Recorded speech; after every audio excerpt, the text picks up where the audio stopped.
अस्सलाम वालेकुम। Walk and talk cricket के साथ औसीफ। और आज हम बात करेंगे, आज बस घर में ही बैठे हुए, तो आज हम बात करेंगे Pakistan versus south Africa world cup match जो आज होने जा रहा है उसका थोड़ा सा प्रीव्यू करेंगे। तो चेन्नई में मैच है। चेन्नई में हमने पिछला मैच खेला था अफ़गानिस्तान के ख़िलाफ़, जो हम हार गए थे। अच्छा, अब चेन्नई की विकेट ये वाला जो है ये वो है जिसमें न्यूजीलैंड और बांग्लादेश का मैच हुआ था।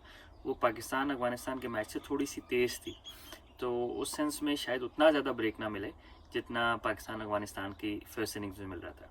अच्छा, अगर हम बात करें पाकिस्तान में क्या चेंजेस एक्सपेक्टेड हैं, तो हसन अली को कह रहे हैं बुखार है, तो हमारे पास और ऑप्शन नहीं है 15 में, तो फिर वसीम जूनियर ही खेलेंगे।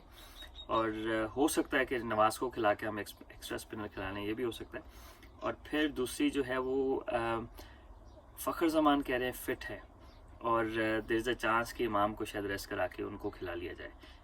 ज़ाती तौर पे मेरा ख्याल है कि इमाम इतना बुरा नहीं खेल रहे थे, लेकिन जो कॉम्बिनेशन है इमाम और अब्दुल्ला और फिर बाबर आजम, तो तीनों रिलेटिवली स्लो खेलते हैं, तो शायद फ़खर जमान को ऊपर डाल के तेज़ खिला दिया जाए और इमाम को रेस्ट करा दिया जाए, क्योंकि अब्दुल्ला राइट हैंडेड है, राइट और लेफ्ट का कॉम्बिनेशन बेहतर हो जाएगा। अच्छा, और पाकिस्तान को स्ट्रेटजी में क्या चेंजेस होंगी? ऑब्वियसली वसीम जूनियर नया गेंद करेंगे, तो वसीम जूनियर आ गए हैं तो होता है नया गेंद करें। जैसे मेरी out of the box strategy ये हो, अगर हारिस रऊफ से 3 ओवर ऊपर करा लिए जाए ब्रांड न्यू बॉल से, मार तो उनको वैसे भी पड़ रही है शुरू में सही है, तो ये हो सकता है कि शायद नया गेंद है तो वो थोड़ा बहुत उनके लिए हिल जाए बॉल। उसके बाद अगर हम देखें तो दायरे के अंदर अब हो सकता है कि नवाज़ खेल रहे हैं तो फिर नवाज़ से करा लें, अदरवाइज उसामा मीर और शादाब में से जो भी खेल रहा है उससे करा लें 1-2 ओवर, तो किसी तरह 10 ओवर निकालने। और सबसे ज़्यादा जो इम्पोर्टेंट है पाकिस्तान के लिए वो शाहीन शाह अफरीदी का नया गेंद स्विंग करना है, क्योंकि अगर नया गेंद स्विंग नहीं करते तो फिर पाकिस्तान की मार है पहले बॉलिंग करें या बाद में बॉलिंग करें। तो मेरा ख्याल है कि जो हमें 2 विकेटें शाहीन शाह अफरीदी लेके देते हैं ना नए गेंद से, वो आज बहुत ज़रूरी हैं, क्योंकि ये मेक और ब्रेक है पाकिस्तान के लिए।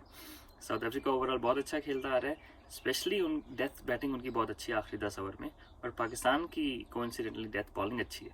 तो मेरा ख्याल है पार स्कोर इस ग्राउंड पे अगर पहले बैटिंग तो 320 होगा, अगर तो विकेट न्यूजीलैंड और बांग्लादेश वाला ही है। अगर उसके बाद विकेट थोड़ा सा स्लो हो चुका है तो अब 280 करके भी आप फंसा सकते हैं, जो अफगानिस्तान वाले केस में नहीं हुआ था। अच्छा, विकेट सेकेंड टाइम चेंज इसलिए हो जाता है कि थोड़ा सा टेम्परेचर, बल्कि काफ़ी टेम्परेचर गिर जाता है, और टेम्परेचर गिरने की वजह से विकेट में थोड़ी सी पेस आ जाती है, विच इज़ नेचुरल। और फिर जो है वो स्पिनर्स को उतना हेल्प नहीं मिलती जितनी फर्स्ट इनिंग्स में मिलती है। तो आइडियली क्या कहते हैं, जो भी मेरे ख्याल है कि साउथ अफ्रीका शायद पहले बॉलिंग ही करना चाहे। पाकिस्तान को मेरा ख्याल है कि बाद में बॉलिंग सूट कर जाएगी। वजह यह है कि अगर पाकिस्तान पहले बॉलिंग करता है तो साउथ अफ्रीका के बैट्समैन बहुत फॉर्म में है, ये ना वो बहुत ज़्यादा पिटाई हो जाए लेकिन अगर पाकिस्तान डिफेंड कर रहा है, इवन 260 डिफेंड कर रहा है, तो नया गेंद अगर शाहीन शाह अफरीदी का स्विंग हो जाता है तो गेम पाकिस्तान के हाथ में है। So basically no doubt spinner will play a huge part in Chennai, लेकिन मेरा ख्याल है कि अगर नया गेंद स्विंग हो गया पाकिस्तान का तो क्या कहते हैं, हमें 2-3 विकेट ऊपर से मिल गई तो मैच हमारे हाथ में। उनके मिडल ऑर्डर बैट्समैन मिलर हैं, क्लासन हैं, जो बड़ी अच्छी फॉर्म में है, मार्कम है, लेकिन मेरा ख्याल है कि चेस करते वक्त प्रेशर डिफरेंट होगा। हमें याद है कि वो एक ही मैच हारे हैं, और वो हारे हैं नेदरलैंड से, जिसमें 240 चेज नहीं कर सके थे। तो I think they probably might be reluctant to chase against Pakistan, और पाकिस्तान उनको चेस कराए तो ज़्यादा बेहतर है। I had different opinion about Afghanistan on the same track, क्योंकि उनके स्पिनर्स बहुत ही अच्छे हैं। अब इनके जो स्पिनर्स हैं, शमसी खेलेंगे मोस्ट लाइकली, और महाराज तो खेल ही रहे हैं।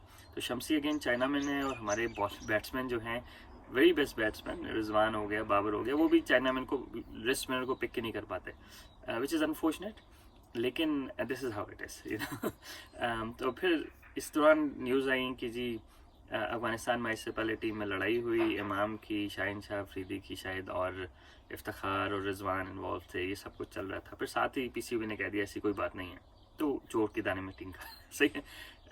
लड़ाइयाँ होती रहती हैं, कोई ऐसी बात नहीं है। फिर आगे चलें तो काफ़ी सारे जो फॉरेन इंटरनेशनल प्लेयर्स हैं वो क्रिटिसाइज़ कर रहे हैं अब बाबर आजम की कप्तानी को और एवरीथिंग को थे, राइट। तो अब पीसीबी के जो अभी एक्टिंग चेयरमैन हैं, उन्होंने कहा है कि यार हम फॉर्मर क्रिकेटर्स से मिलेंगे, एक तो ये चीज़ होगी। अच्छा, अब दूसरी चीज़, पीसीबी ने स्टेटमेंट दे दिया, ज़का अशरफ साहब की नहीं, पीसीबी की ऑफिशियल स्टेटमेंट है। पीसीबी ने स्टेटमेंट ये दी है कि हमारी टीम को बैक करें, हार जीत खेल का हिस्सा है और हमने पूरी तरह बाबर आजम और इंजमाम को बैक किया हुआ है और उनको फुल सपोर्ट दी हुई है, ठीक है।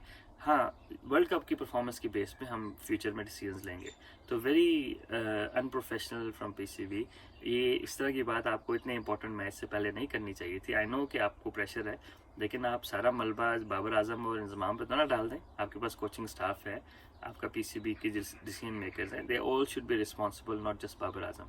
बाबर आजम ने गलतियाँ की, सिलेक्शन में भी गलती हुई होगी, ऑन फील्ड भी गलतियाँ हुई होंगी, लेकिन आप उसको सिर्फ उसको इल्ज़ाम नहीं दे सकते, क्योंकि आपके साथ उधर कोच बैठे हैं, बैटिंग कोच हैं, बॉलिंग कोच हैं, वो क्या कर रहे हैं, जो हमारे प्लेयर सेम गलतियां कर रहे हैं, ठीक है। हारिस रऊफ मार खा रहा है तो हमारे बॉलिंग कोच उसके साथ क्यों नहीं काम कर रहा। सिमिलरली रिजवान स्वीप करते हुए आउट हो रहे हैं या इमामुल हक पुल करते हुए आउट हो रहे हैं, तो हमारा जो बैटिंग कोच है या जो कोच हैं वो उनको क्यों नहीं एडवाइस कर रहे, ठीक है। टेक्निकल एडवाइस ही चाहिए होती है ऐसे मौके पे। तो I think very sad sort of these are very sad affairs happening in Pakistan cricket. I really hope कि बाबर आजम परफॉर्म करे आज, क्योंकि this is the biggest stage. उसको बहुत अंडर प्रेशर किया गया है मुख्तलिफ तरीके से। I am not big fan of his captaincy, लेकिन during the World Cup I think now we are middle of the World Cup, we shouldn't single-handedly he is not single-handedly losing games for Pakistan, or we should support him as much as we can. तो चले नाजरीन, match शुरू होने में 2-3 घंटे रहते हैं, तो फिर पाकिस्तान की शर्ट मेरी आ गई है, तो अब कोशिश करूँगा कि यही शर्ट इस वीडियो में पहनूँ। आज थोड़ी सी ठंड ज़्यादा हो गई थी बाहर, तो मैंने कहा कि घर में ही जो है ना वो बाहर से क्या कहते हैं घर में ही कर लूँ, तो घर के बाहर ही बैठा हूँ। तो इंशाल्लाह मैच के बाद पोस्ट मैच एनालिसिस करेंगे। रियली होप कि बाबर आजम बड़ा रन्स करे आज और शाहीन शाह अफरीदी जल्दी आउट करें और पाकिस्तान मैच जीते। तो मैच के बाद आपसे इंशाल्लाह मुलाकात करते हैं। अस्सलाम वालेकुम।